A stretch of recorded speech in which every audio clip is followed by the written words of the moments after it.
പൊന്നാനി നിയോജക മണ്ഡലത്തിലെ വൈദ്യുതി പ്രശ്നങ്ങൾ പരിഹരിക്കുന്നതിനായി നടന്നുകൊണ്ടിരിക്കുന്ന വർക്കുകളുടെയും പുതിയതായി നടപ്പിലാക്കുന്ന വർക്കുകളുടെയും അവലോകന യോഗം ചേർന്നു. പി നന്ദകുമാർ MLA അധ്യക്ഷതയിലാണ് യോഗം ചേർന്നത്.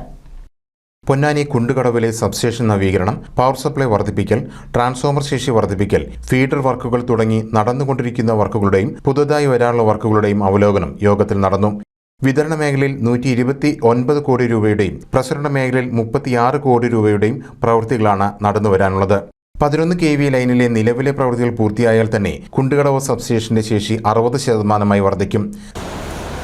അതിന് പുറമെ ട്രാൻസ്മിഷൻ മേഖലയ്ക്ക് 29 കോടിയുടെ അങ്ങനെ 132.4 ലക്ഷം കോടി രൂപയുടെ പ്രവർത്തനമാണ് നമ്മൾ ഈ മേഖലയ്ക്കകത്ത് ഒട്ടാകെ നടന്നുകൊണ്ടിരിക്കുന്നത്. ഇതിൽ ഈ വോൾട്ടേജ് ഡ്രോപ്പിന് പ്രധാനപ്പെട്ട കാരണം നമ്മളിവിടെ സബ്സ്റ്റേഷനകത്തുള്ള സ്ട്രെങ്ത് ഇല്ല, ശക്തിയില്ല സബ്സ്റ്റേഷനെ സംബന്ധിച്ചിടത്തോളം. അതുപോലെ ആവശ്യമായ ട്രാൻസ്ഫോമറുകളില്ല.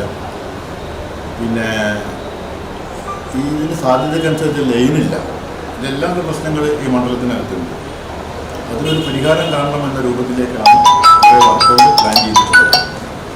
മലപ്പുറം ജില്ലയിൽ മൊത്തത്തിൽ തന്നെ വോൾട്ടേജിൻ്റെ ചില പ്രശ്നങ്ങളും ഈ വൈദ്യുതി മേഖലത്തിൽ ഇഷ്യൂസ് ഉണ്ട്. അതിന് മലപ്പുറം പാക്കേജ് തന്നെ ഗവൺമെൻറ് അംഗീകരിക്കപ്പെട്ടിട്ടുണ്ട്. അതിന് പുറമെയാണ് നമുക്കുള്ള ഈ പൊന്നാനിയെ സംബന്ധിച്ചിടത്തോളം വിഷമം പരിഹരിക്കുന്നതിനാണ് ഇന്ന് ഈ ഓൺഗോയിങ് പ്രൊജക്റ്റൊക്കെ മാർച്ച് 34 തീർക്കാൻ ശ്രമം നടക്കുന്നത്. പിന്നെ ചില തടസ്സങ്ങളുമുണ്ട്. അതായത് ഇപ്പോൾ ലൈൻ വലിക്കുന്നതുമായി ബന്ധപ്പെട്ടിട്ട്, റോഡ് ക്രോസിങ്ങുമായി ബന്ധപ്പെട്ടിട്ട്, ഇപ്പോൾ ഇവിടെ തന്നെ ഈ നമ്മളെ NH-മായി ചില പ്രശ്നങ്ങൾ ഇതൊക്കെ നിലനിൽക്കുന്നുണ്ട്. അതൊക്കെ പരിഹരിക്കുന്നതിനെ സംബന്ധിച്ച് ചങ്ങനാകുളത്തെ മിനി സബ്സ്റ്റേഷന്റെ പ്രവൃത്തികൾ അവസാന ഘട്ടത്തിലാണ്. വെളിയങ്കോട് 40 സെന്റ് സ്ഥലം ലഭിച്ചാൽ വൈദ്യുതി ബോർഡ് മിനി സബ്സ്റ്റേഷൻ നിർമ്മിക്കാനുള്ള പദ്ധതിയും ആലോചനയിലുണ്ട്. Ponnani executive engineer Jayamol, transmission executive engineer Seena, Ponnani AE Mujeeb, Perumpadappu AE Royson തുടങ്ങിയവരും മറ്റ് ഉദ്യോഗസ്ഥരും യോഗത്തിൽ പങ്കെടുത്തു.